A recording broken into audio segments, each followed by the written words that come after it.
Suspect dead after approaching White House checkpoint with weapon, Secret Service says.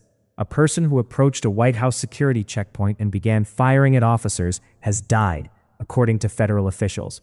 The U.S. Secret Service said in a statement late Saturday that according to a preliminary investigation, the person approached a checkpoint shortly after 6 p.m. ET, removed a weapon from his bag, and began firing at posted officers. Officers returned fire and hit the suspect, who was transported to an area hospital where he later died, according to the Secret Service. A bystander was struck, but a law enforcement official said it wasn't clear whether that person was struck by the suspect's initial bullets or those fired subsequently by officers. Secret Service said none of its officers were injured and that President Donald Trump, who was at the White House at the time, was not impacted. This is a breaking news update. AP's earlier story follows below. Washington. The U.S. Secret Service shot a person near the White House on Saturday, and a bystander also was shot, a law enforcement official said. Both individuals were said to be in critical condition, according to the official, who spoke on the condition of anonymity because they were not authorized to discuss the investigation.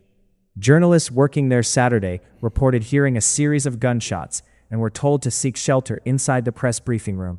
U.S. Secret Service officers kept them from leaving.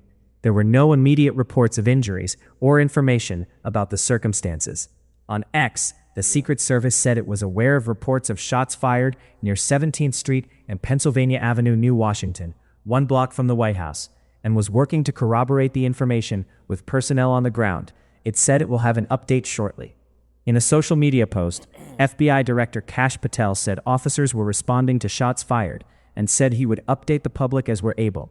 U.S. President Donald Trump was inside the White House at the time.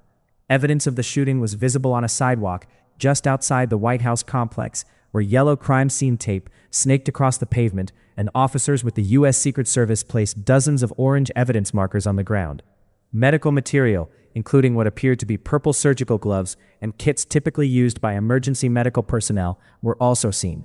In a post shared on X, Selena Wang, the senior White House correspondent for ABC News, shared dramatic video of the moment she said she heard what sounded like dozens of gunshots and ducked for cover, writing that she had been performing a task that reporters at the White House do day in and day out.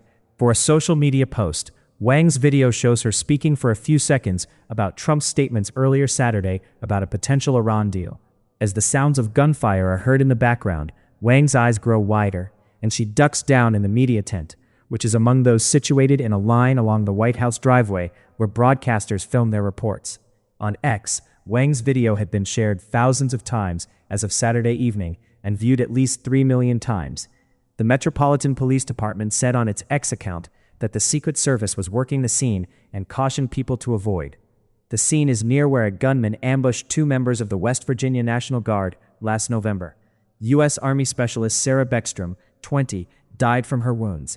Andrew Wolf, then 24, was critically wounded.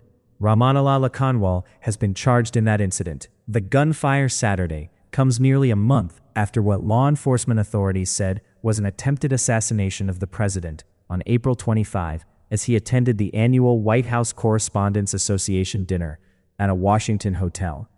Cole Thomas Allen of Torrance, California, recently pleaded not guilty to charges that he attempted to kill Trump and remains in federal custody. Following that scare, Secret Service officers shot a suspect they said had fired at officers near the Washington Monument, also near the White House. Michael Marks, 45, of Midland, Texas, was charged in a complaint filed in U.S. District Court in connection with the May 4th shooting. A teenage bystander was wounded in that incident.